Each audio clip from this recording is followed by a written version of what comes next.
classes, come out and show your support as your children's future at risk. Let's take a stand against the chronic shortage of teachers at our schools in our community. And it's a new group, can we bring? And if you go to the fire, then you will not supplying. Any election time from background is new ones we bring in. But if it's one thing about my people like out guarantee, that it was never even good for people country. And the country is dark sour. And our people need us today more than ever. But they never fight to recover. Residents of Labo, come out and show your support. Come out and make a stand. Come out and make your voice be heard. Let's continue to send a message to this victimizing government of Trinidad and Tobago.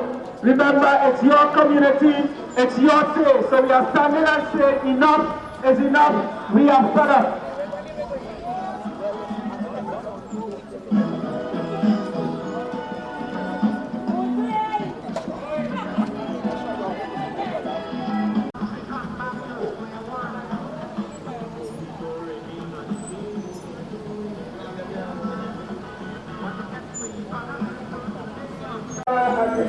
As we are coming to a close of our march, we still have a few speakers that will come and speak on behalf of our community. So we gather right here at the Point Door Recreation Ground.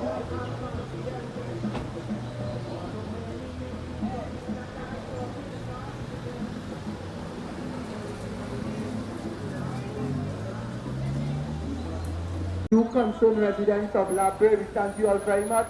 So as we gathered, we'll have a few speakers that will speak on our behalf.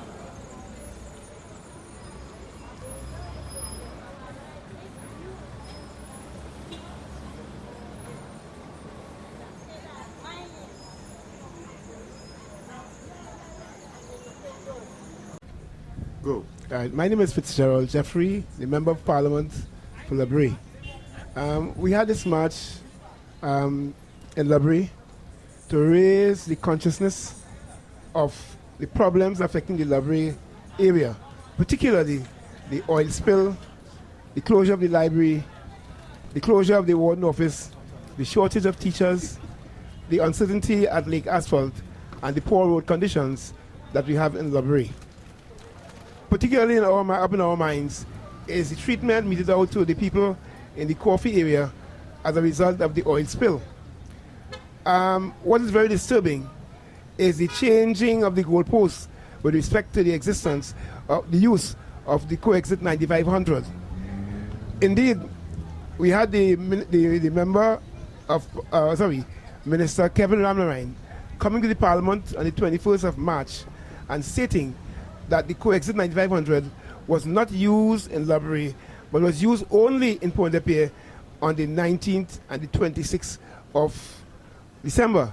That runs contrary to what was expressed by Mr. Dial, who is the HSE manager at Petrotrin, who stated that the first 2 days of the oil spill, of the cleanup, they used the co-exit 9500.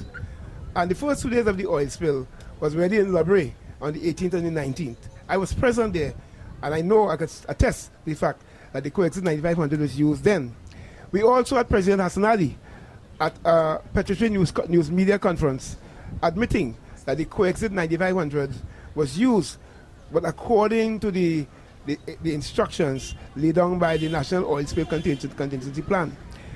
I would like to state that that is a departure from the truth, for the simple reason that the National Oil Spill Contingency Plan stipulates that if you're going to use the co-exit 9500, it must be used at least 1 nautical mile away from the shoreline and in waters in excess of 10 meters or 30 feet.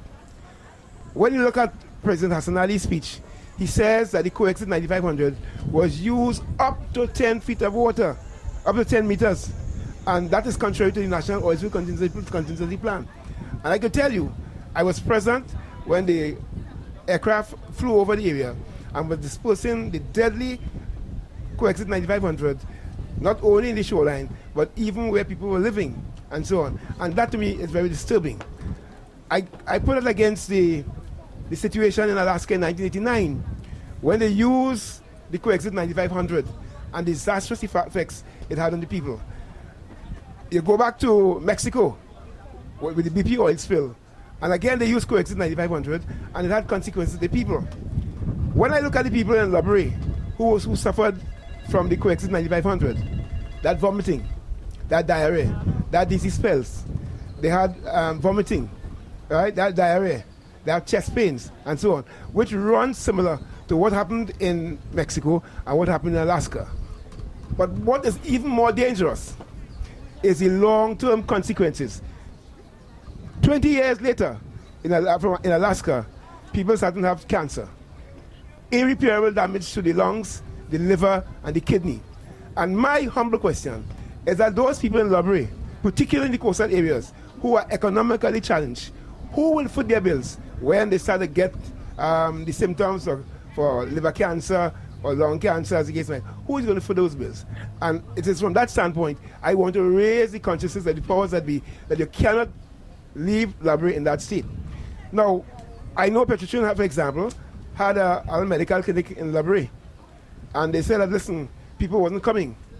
It's not that people weren't feeling ill again, but because of the shabby medical facilities or services that were being offered, people come in there with diarrhea, they come in with vomiting, they come in with chest pain, and all we getting is Panadol. So afterwards, people just decide, listen, I am no longer going to go back to the services and so on. But it doesn't mean that the people in Brea are not feeling these effects of this oil spill. And that is one thing that is worrying to me and worrying to the people of Brea.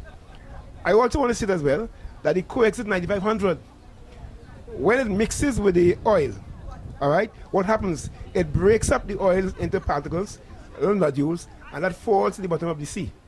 Now, when that happens, that particle is 52 times more toxic than the crude. Now, the sea churn up that coexit 9500 and the particles, and that comes up into the on the shore as little nodules. And I challenge you if you could go down on the beach and you look into the water, you see those little tiny black things. Those are the deadly coexit 9500. And that is why I am warning the people in Brea who goes to Carrot Shed Bay, who go to Station Beach, who go to the Coffee, who go to Point Sab, do not bathe, because they are buying their passport to go to Belgrove or Choyok by guides. It's extremely serious. Moreover than that, the fish is also another problem. If one were to follow the advice or my talk in the earlies of the oil spill, I always raise the situation of the likely effect of birds, fish kills, and so on as a result of the coexit 9500. I heard the amazing story that some trawler they see outside dumping fish. Well, I could tell you, the quantity of fish that we saw in Brea, it would take, not a trawler, but it'll take maybe one of those MP Tobago, one of them, to be able to take all those fishes and so on. That is, as far as I'm concerned, as strange as the truth. I understand that the EMA did some tests, and the IMA did some tests, and saying that, listen, it is not polluted by the coexit 9500. I want to challenge that findings. I don't trust the findings of the EMA and the IMA. For the simple reason, on the 19th of December, the EMA came down to Brea and recommended the immediate evacuation of the residents because of the high hydrocarbon content in the atmosphere in Brea. The residents were there, the media was there as well. And what happened? Not to recognize that a month later on, the EMA saying that they never said that. Listen to me, strangers to the truth. And I am not going to sit idly by and allow the people of Brea to be disadvantaged to that extent. I'm not going to sit down here as well, you know. And then we see what has happened from December. We had the closure of the library. Nobody had the respect to tell the councillor or tell the member of parliament that the library was being closed. They just shut the library down and so on.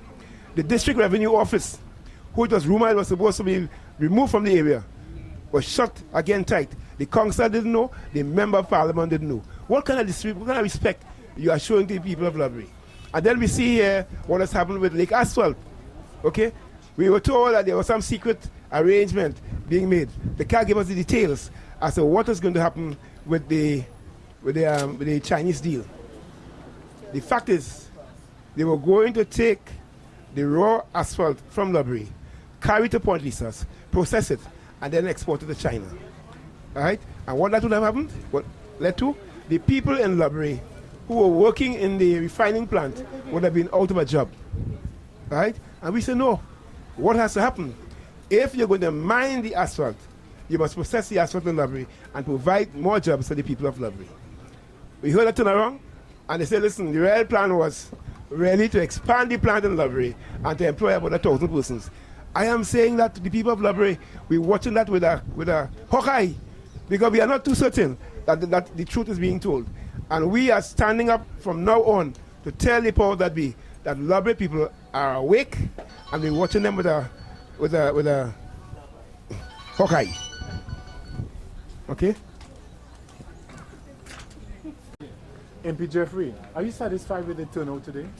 Well, I think given the history of Library, in the morning around this time, we have borough activities in Point Fortin, and that in a way would have affected the turnout. But it doesn't mean that the people in Library are not supportive of the march, right? If you notice that some people were in their homes because they got sun and so on. So we understand that, right? But people in Library are very much alive. They are very much concerned about what is happening in the area, and really and truly they want to see something being done to address their problems and so on. What about the rest of the day? Is anything planned in relation? Well, after I walk around Library in this hot sun, people are just tired. They want to go and have a nice cold drink and relax themselves and so on. The only thing is they won't be able to go in Library beaches to bathe. They may have to go to Vancouver, Western, and have a beach bath, But it's going to be an enjoyable afternoon. Okay, thank you, sir. God bless. Yeah.